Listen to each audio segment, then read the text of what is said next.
Hey everyone, welcome back to this week's short story analysis, and this week we're going to be analyzing Gary Enket's short story, Why My Mother Can't Speak English.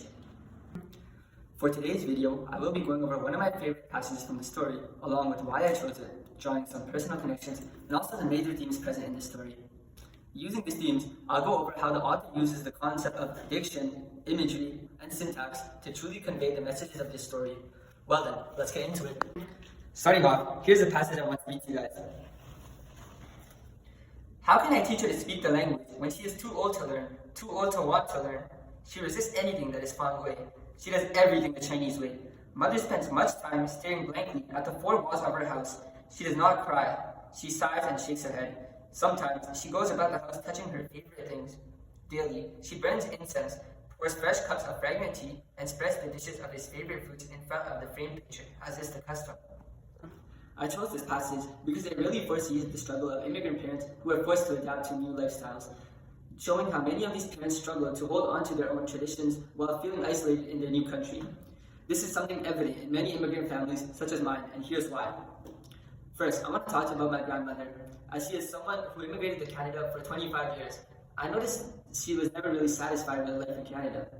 Tracing back to a few years ago, when she moved back to Pakistan, I noticed a huge change.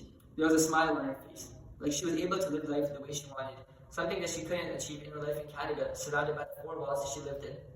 Second, as someone with a traditional Pakistani mother, I can see her struggle in adapting to the new Canadian lifestyle. When we first moved to Canada, my mother struggled with English and would often ask me to translate many messages and emails. Looking back at these times, years later, I can really understand the son's position in this story. Overall, I feel like this story and passage can be divided into two major themes: the struggle of cultural identity and the emotional isolation that comes with immigrant life.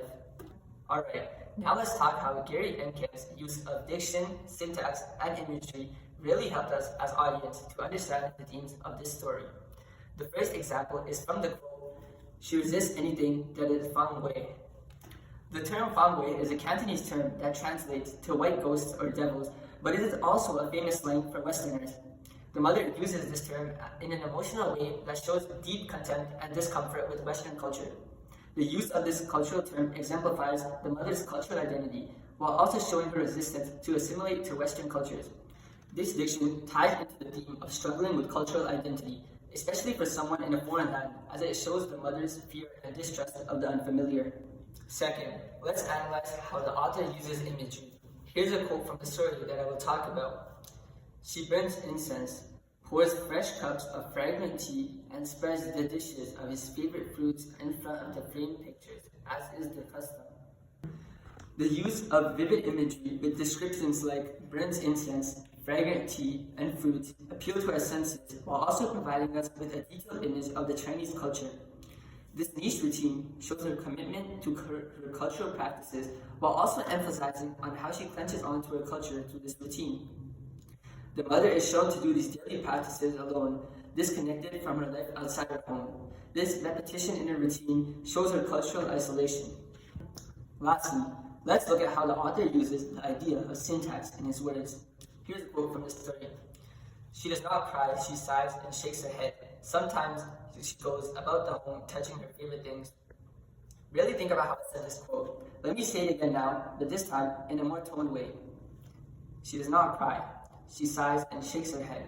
Sometimes she goes about the home touching her favorite things. The way you read these passages really affect how you interpret the author's message. And that was it for today's video. As always, I hope this video helped you to understand the lives and problems of people around the world and how important it is to acknowledge these struggles. Thanks for watching.